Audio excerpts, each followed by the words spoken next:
Jeg heter Felix. Jeg er 13 år. Bor i Stavanger sammen med mamma og hunden min. Hei, mamma. Hallo. Hei. Hei. Har du hatt en fin dag? Ja. Jeg heter Noah. Jeg er 11 år. Og jeg liker å spille Fortnite og være med venner. Et must med meierismør. Ja, det pleier å slå an. Besteforeldre, de er snille. Sier nesten ja til alt. Det var hvorfor. Og hvorfor var klemmen? Før, når jeg overnattet hos morfar, så pleide vi å bygge Lego. Det synes jeg var veldig kjekt. Jeg pleide hele tiden å spørre morfar om å bygge Lego. Alt har blitt forandret. Før jeg jobbet i posten, så var det sånn at du kunne leie hytter gjennom posten. Og så var det jeg, morfar og Noah, tror jeg.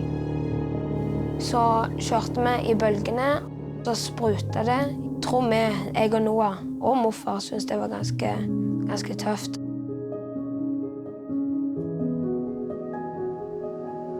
Han har hostemaskin. Han har sånn pustemaskin. Første gang jeg så det, det var litt rart, synes jeg. Det var annerledes. Hvem har ryddet så fint? Er pappa?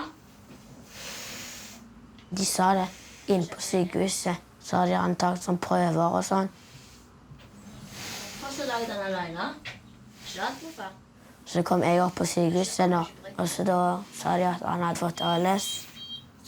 Jeg visste ikke så mye om sykdommen da, så da skjønte jeg litt mer at den var mer alvorlig enn det egentlig jeg trodde den var. Han har jo bygd det sånn mange hjørnefly som henger to der. Da begynte jeg å grine. Fordi det var dumt at akkurat morfar fikk det. Av nesten ingen Stavanger som har det. Og det synes jeg er dumt. Trist.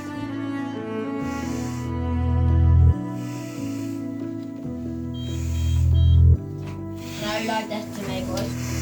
Jeg sa hvorfor du har bygd dette til meg også. Hvor er den her? Hallo! Så jeg tar pipingen.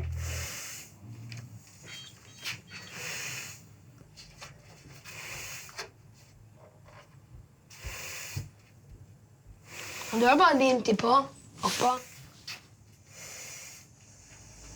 Hva likte du best av morfar som du har laget her? Det. Oi, det var veldig gøy. Hvor lang tid tok det å bygge det? 3 måneder? 3 år? 3 år?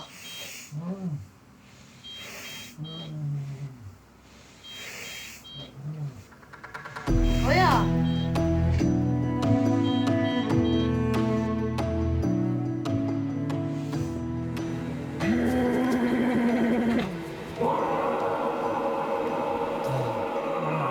En gang til så løsner det gjerne. Kom an.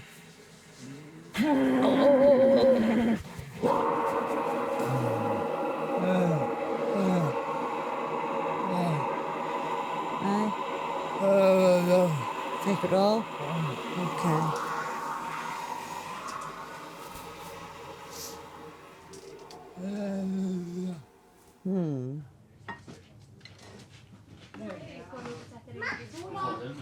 Det begynte jo helt først med at morfar ikke helt seg slanka seg, men han tok av veldig fort og mye kilo.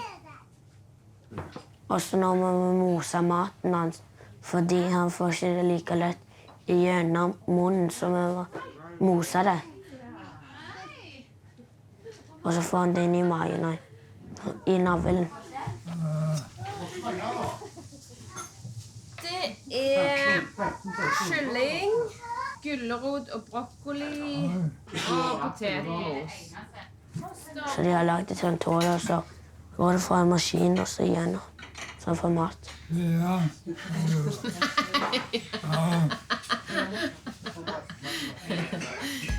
Ja.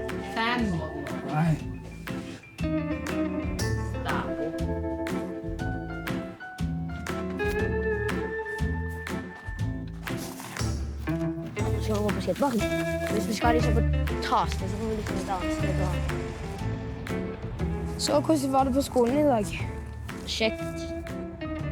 Har du sånn kunst og håndverk i sånn 2 timer? Ikke 9, nei. Det har vi ikke sånn.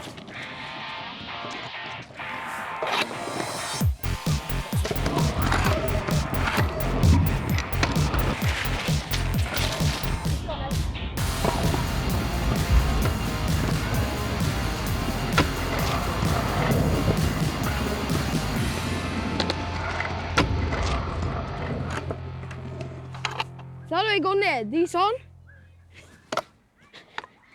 Sånn at jeg har mer kontroll.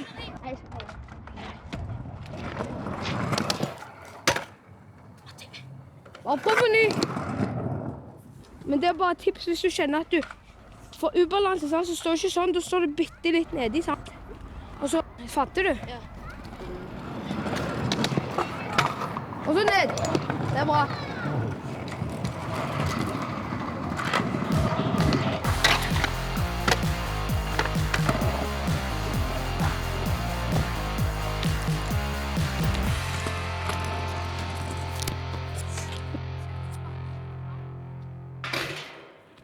Sånn. Sånn. Ja. Jeg svetter jo. Nei, jeg går. Skal du ha litt? Ja, takk. Husker du den gangen vi var på sykehuset? Meg, deg og Jenny med de 2 legene. Hva var det du tenkte da? Jeg tenkte egentlig ikke så mye. Jeg tenkte liksom Men ble du skremt? litt.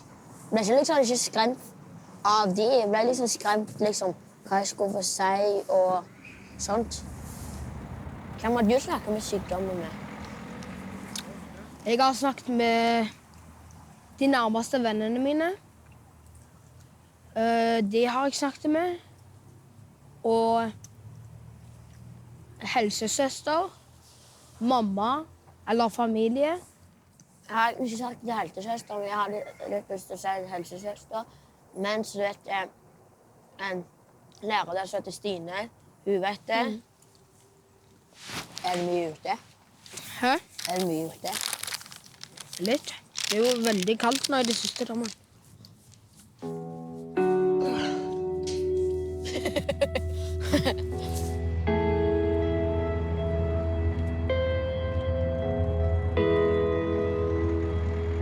Hvis det hadde gått an, jeg vet ikke om dette går an, men at et dyr heller kunne fått det enn morfar. Jeg håper så sykt at morfar, eller ja, jeg håper egentlig ikke at morfar skulle hatt den sykdommen som han har nå. Det er veldig alvorlig sykdom. Det er ikke så mange som har den her i Stavanger.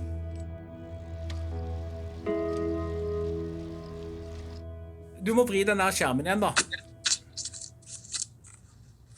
Sånn, ja. Jeg lurte jo på noe nytt å melde. Ja, morfar har kommet inn på sykehuset igjen. Nå har han fått operert en ny slange i halsen, som gjør at han får puste. Slange som går ut her. Går han til maskin som står rett her for siden av han. Så gjør sånn han puster. Så hjelper han. Det er den som gjør det nå. Det er bare den. Jeg synes det egentlig er veldig bra at han har den, siden hvis jeg hadde hatt den, så hadde han ikke pustet på en måte, og da hadde han jo. Det jeg vil si. Jeg vil ikke si det akkurat, men ja. Han er død.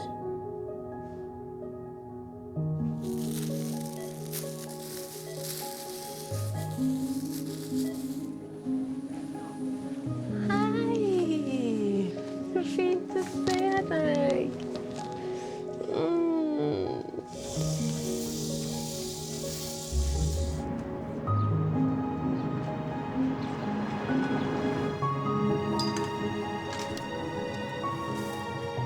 Hei, morfar. Hallo, morfar. Går det bra? Hei. Går det fint?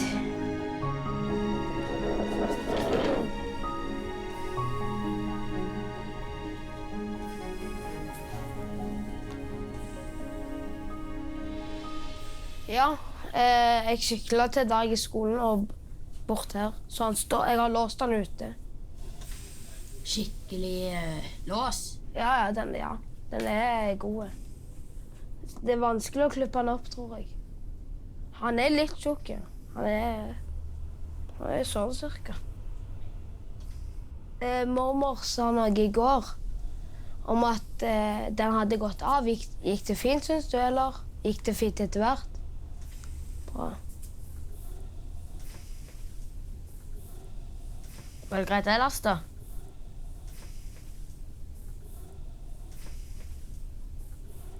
Så det så. Greit på skolen. Ja. Kjempegreit. I dag var jeg på kino, så var det sånn jeg leste om jenteboken, så handler det om puberteten, som jeg ble jo veldig redd. Sånn, ja. Så, ja, vi ble flaue. Og så hadde jeg mat til helse i dag. Så vi lagde eplekaker. Og ja, eplekaker lagde vi. Så det var gøy.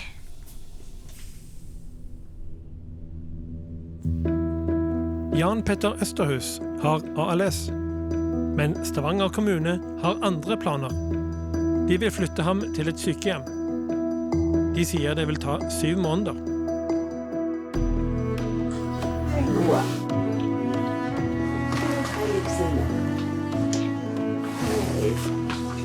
Kjekt at du kom. Kjekt. De fikk sove her. Ja. Ja, det er ganske... Det er litt lenge siden. Ja. Noen uker. Et par måneder i hvert fall. Ja. De har jo vært på sykehuset og filmet. Dette var jo på dagen, og dere var på skolen. Ja. Om dere har lyst til at vi skal se sammen? Ja. Ja. Jan Petter Østerhus har ALS, som det ikke finnes noen kur mot. Jeg vil hjem. Dette er det jeg vil, med 3 streker under jeg.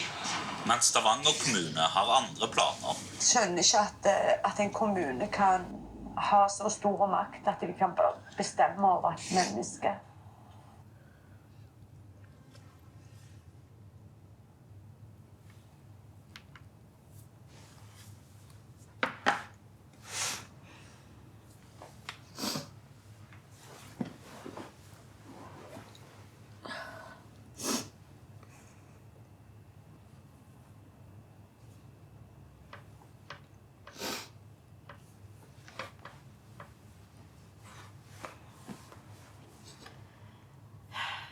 Hva tenker dere?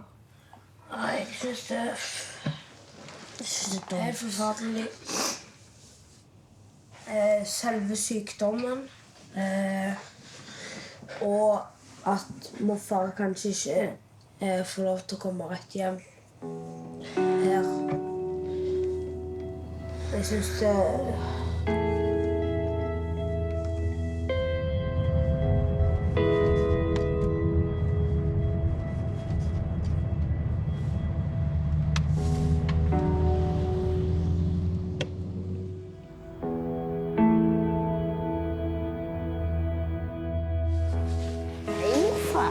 Hallo.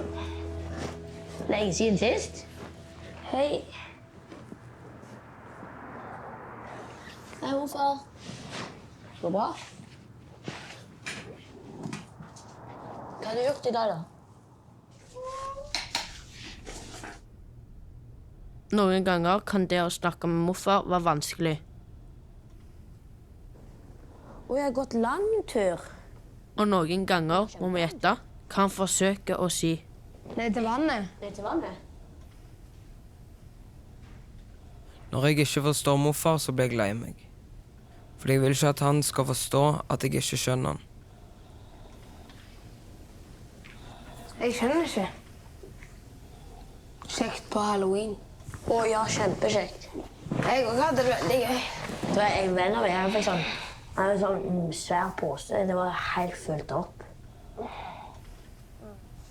Han fikk så mye godteri. Gleder du til å komme hjem?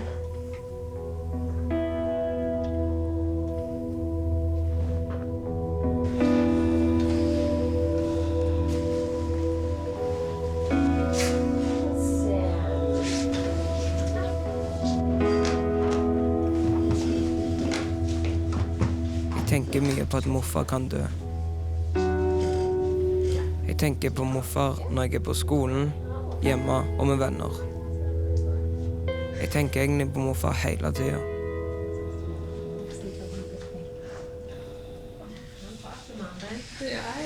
Skal jeg stoppe han? Sånn? Nei, du trenger ikke det. Er du ferdig? Ja, da snur du den, så får du liksom vakuum. Så har jeg gjort mange ganger. Det stråler stått opp i taket. Spruta på morfar. Det husker jeg. Husker du det, morfar? Har velta middagen, så ja.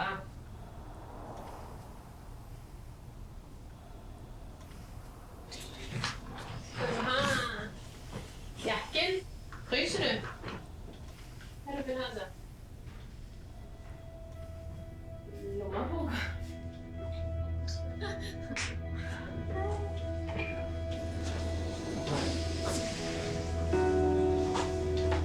vil du ha? Ja, du kan gi selv, Petter.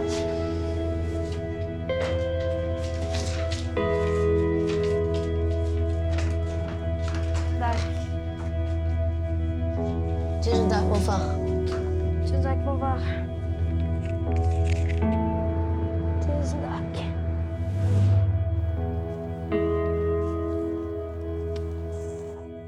Det er jo ganske spesielt, da, er det ikke det? Jo. Og hvordan får du dagen til å gå, da? Ja, jeg spiller jo for det meste, da. Jeg tenker liksom ikke så mye på korona. Jeg tenker liksom at han har det kjekt å tenke meg på morfar. Nei, da kan han bli smittet, og da kan han dø. Nå er det 2,5 år siden morfar ble syk. Og morfar har flyttet hjem igjen fra sykehjemmet. Hei. Hei! Godt å se dere. Godt å se deg. Klare for å brekke opp armene og jobbe? Ja. Hva skal vi gjøre? I dag er mormor hjemme alene. For morfar er innlagt på sykehus igjen. Male? Ja, jeg kan godt male. Mormor har laget en liste som vi skal hjelpe henne med. Støvsuge kjeller, handle på Coop-en. Men vi ser hva vi har tid til. Hvordan går det med morfar, by the way? Morfar han skulle kanskje komme hjem i dag. Veldig, veldig dårlige.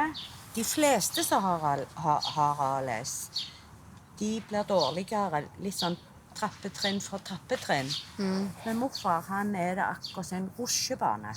Se, Felix, du skal ha dette. Egentlig skulle vi hatt et sånn et lite spann.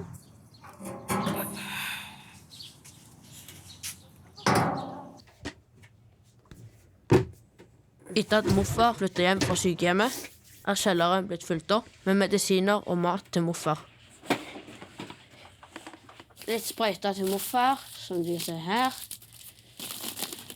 Og så som propp. Så litt drikker. Så har han sånn tar tørka. Og så litt oppe der også.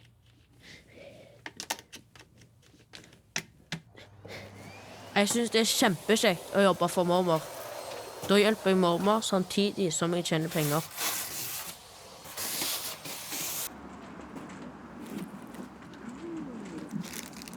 Er den god? Hva slags is er det? Det kjekkeste med å jobbe hos mormor er pausene. Hei. Dette er min første is i år. Jeg bader i helga. Jeg bader i helga på hytta. Morfar er på vei hjem fra sykehuset, men han trenger rullestolen. Det hadde vært gøy. Kan jeg det? Eller må mamma ha nå? Da kan jeg jo gjøre det. Nå har jeg snakket med guttene, og de synes det var kjekt hvis dere hadde kjørt denne opp. Ja. Men dere får jo ikke komme inn, Nei, da så venter dere må bare stå med hovedinngangen og vente. Dere går der bort med garnbutikken, Ja. sant? Ja. Snarveiene. Ja. Så Noah, kan du gjøre en tjeneste? Hente genseren så kjører jeg den ut, så venter jeg. Hvor er det genseren? Oppe med stolen. Og mobilen. Og mobilen.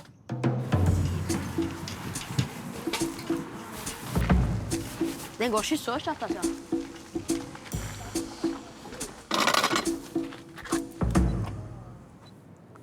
Hva skjedde nå?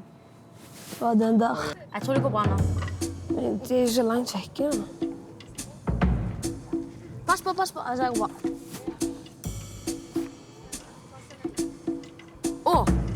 Det var rett bra. Du må trykke den av, du. Jeg må full guffe. Men når du har den så høyt, Felix, så vil han gå mye senere. Ser du den skildpadda? Den må ned. Yes, Ok, men Noah, pass på den. Nei, det går ikke. Jeg står her. Åh! Shit, man. Ha det! Felix, vet du hvordan jeg kan styre for deg? Skal jeg kjøre? Her? Nei, du må jo trykke på. Sånn, nå tror jeg kjører. Prøv da. Ja, nå kjører du. What the heck? Han ble helt vekke. Trykk på den andre. Den her? Ja. Kjører du? What? Hva? Shit.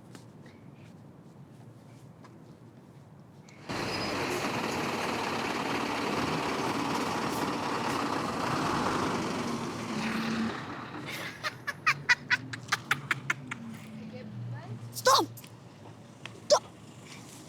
Jeg hadde tenkt at jeg skulle kjøre bak her. Men så får jeg ikke på til at han skal kjøre nå. Det står sånn pilot.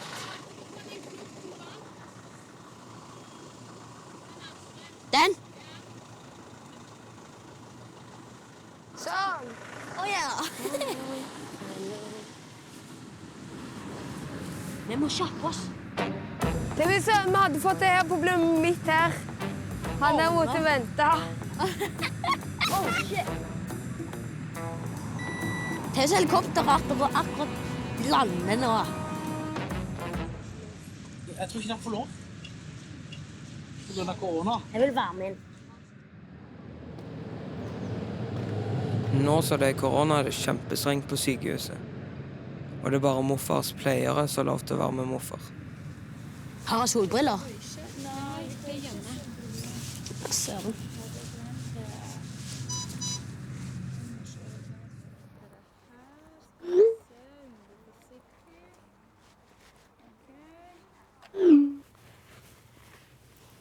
Ok, så må vi ta på sløyfa.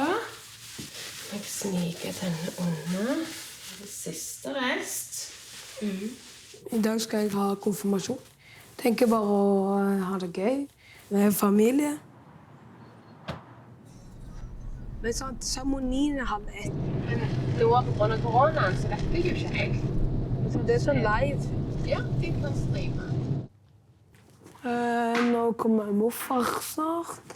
Der et sted. Jeg gleder meg. Det er mange uker siden jeg har sett morfar. Jeg synes veldig bra at morfar kunne komme. Fordi det blir veldig gøy å ha han også med. Hvem var det? Margot. Hvem er det? På jobb. Hæ? Du er på jobb. Vi er 3 stykker som skal være med og hjelpe. Jeg synes det er veldig bra, jeg. Veldig bra. Så bra.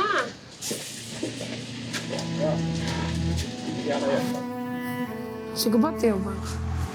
Jeg har aldri sett dem før. Har du ikke? Ja, du kan ta den. Men det skal bare opp i lokalet alt sammen. Ja, men jeg kan jo snakke. Ja. Hallo!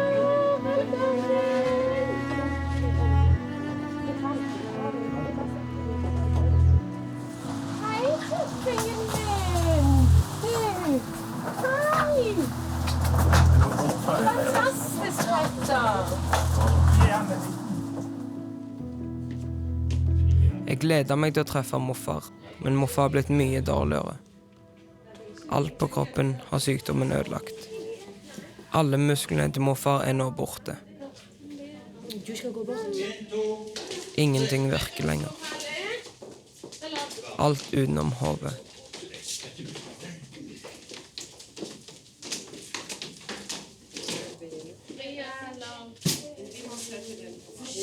Går det bra med deg, morfar? Jo, det gjør det.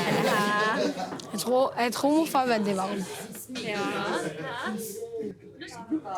Går bra?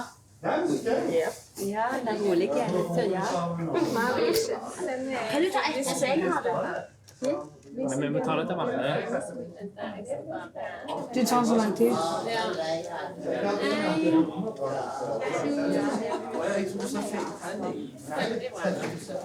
Det husker jeg. Hva da? Når du var fisket på form. Endelig!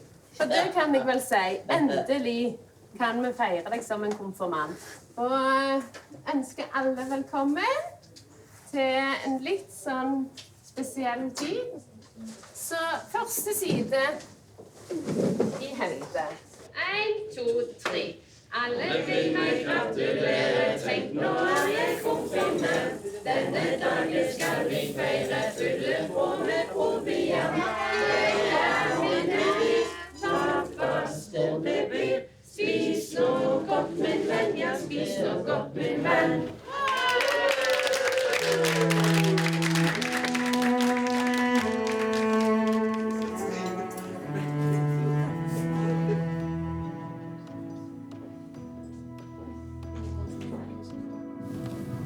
Nå er det snart 4 år siden morfar fikk sykdommen.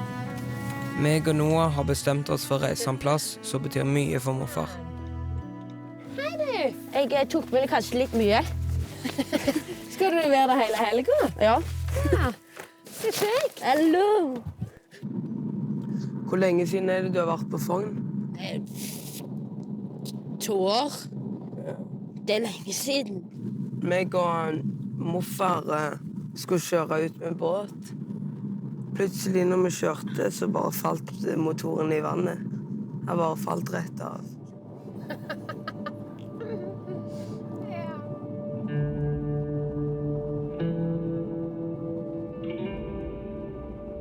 Han gjorde så mye for oss. Da ligger han jo bare i senga.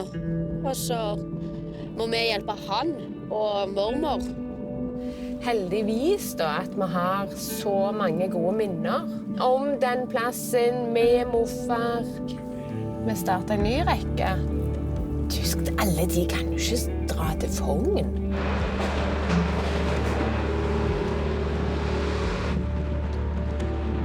Hadde du hoppet rett bak der, så er det... Tenk den strømmen. Hytta på Fogn betyr noe helt spesielt for morfar. Der meg og Noah har de beste minnene sammen med morfar. Nei. Det blir gøy. Ja, gleder dere dere? Da kom jeg på en ting jeg pleide alltid å gjøre med morfar. Røyke gress. Jeg har et bilde av det også. Jeg tror jeg var så 3-4 år. Når vi hadde rullet den inn i sånn papir, så tente vi på, og så trodde jeg selvfølgelig at det var røyk. Så jeg gikk bort til mamma og sa, jeg har fått røyk. Men så var det jo gress inni. Der ligger hytta. Jeg følte vi pleide alltid å kjøre skrått over. Jeg skal vise deg. Se her. Fy søren. Du får ikke bedre plass enn dette, hæ? Men det var jammen meg overgrodd. Jeg vil gå ned til sjøen. Det er annerledes å besøke Fogn uten morfar.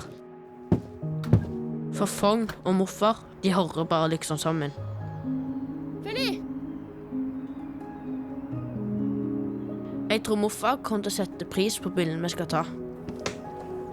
For det var han som lærte oss å fiske og kjøre båt. Skal jeg ta den i Robert? Ja.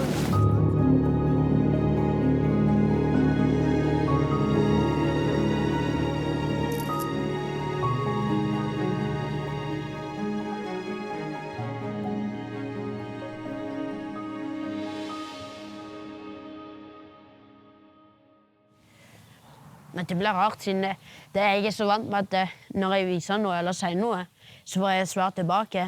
Men når jeg sier noe nå, så er det bare stille. Hei. Hei. Hei, Engel. Du skal se bilder nå, med barnebarna dine. Jeg er sikker på at du har veldig lyst på en klem av dem. En sånn en gode. Ja. Hei, morfar. Kjekt å se deg. Jeg tror vi var i går. Var på Fogn. Vi tok sånne bilder, og vi vil vise deg. Jeg griller med hamburger med ost på. Tante hjelper meg litt.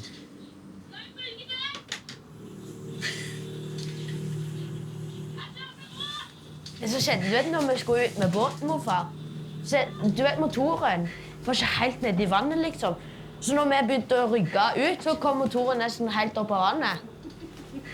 Og fy fader, begge to har stokk. Alle vet jo at morfar en dag kom til å dø av sykdommen. Det er veldig, veldig vondt. Men vi vil alltid ha gode minner sammen med morfar. For minner, de dør aldri. Hva ville dere ha sagt til noen andre på deres alder som hadde fått en mamma eller pappa eller en morfar som hadde fått en sånn alvorlig sykdom? Vær så mye du kan med dem, og bare leve livet med dem. Noe kan være negativt, selvfølgelig, men noe kan være gøy og fint.